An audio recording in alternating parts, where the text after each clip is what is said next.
నమస్కారం. Welcome to Radha's ప్రాచీన ప్రాంగణం. ఈరోజు నేను బెంగళూరులో ఉన్నటువంటి దొడ్డ గణపతి ఆలయానికి రావటం జరిగిందండి. ఈ ఆలయం యొక్క నిర్మాణము ద్రవిడియన్ స్టైల్లో ఉంటుందన్నమాట. అంటే విజయనగర శైలిని పోలి ఉంటుంది. గోపురము 3 అంతస్తులుగా ఉంటుందన్నమాట. 1500 సంవత్సరం నుంచి 1600 సంవత్సరం లోపల మధ్యకాలంలో నిర్మించినటువంటి ఆలయం అండి ఇది. బెంగళూరుని నిర్మించినటువంటి కెంపెగౌడ అనే అతను ఆలయాన్ని నిర్మించినట్టుగా మనకి తెలుస్తోందన్నమాట. పక్కనే ఉన్నటువంటి బగల్ రాక్ పార్క్ దగ్గర ఒక పెద్ద రాయి కనిపిస్తే దీనిని అంటే అది అచ్చు వినాయకుడి ఆకారంలో ఉందన్నమాట. ఆ రాయి చుట్టూతా ఈ ఆలయాన్ని నిర్మించడం జరిగింది. అయితే ఈ రాయి కుడివైపున పెరుగుతూ ఉంటుందని కూడా చెప్తారనమాట. ఈ వినాయకుడి యొక్క విగ్రహం ఎత్తు 18 అడుగులు ఉంటుంది, వెడల్పు 16 అడుగులు ఉంటుంది.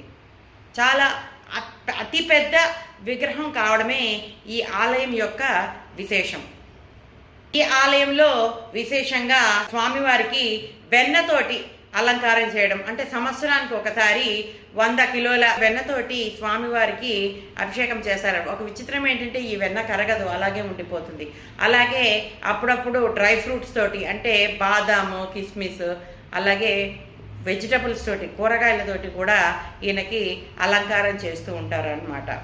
ఈ ఆలయంలో ముఖ్యంగా వినాయక చవితి, అలాగే ఈ వెన్న అలంకారము, అలాగే కళ్ళేకాయ వరిగే అనేది వేరుశనగ పంట వచ్చినప్పుడు రైతులందరూ కూడా ఇక్కడికి వచ్చి స్వామివారికి నివేదన చేసి ఇవన్నీ కూడా ఆ పంటని అమ్ముతారటండి ఈ ప్రదేశంలో.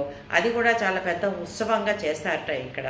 ఆలయాన్ని ఆనుకునే బసవప్ప టెంపుల్ ఒకటి, ఇంకా కొంచెం లోపలికి వెళ్తే శివపార్వతి, అనంత పద్మనాభ స్వామి, ఆల ప్రసన్న హనుమంతుడు, శ్రీరామ పరివారం, ఇలా అనేకమైన చిన్న చిన్న గుళ్ళు ఉన్నాయి.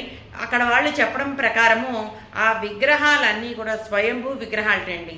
ఇవన్నీ తవ్విస్తుంటే వాళ్ళకి తవ్వకాల్లో దొరికినటువంటి విగ్రహాలన్నింటినీ కూడా తీసుకొచ్చి ఇక్కడ ప్రతిష్ఠించారని చెప్తున్నారు.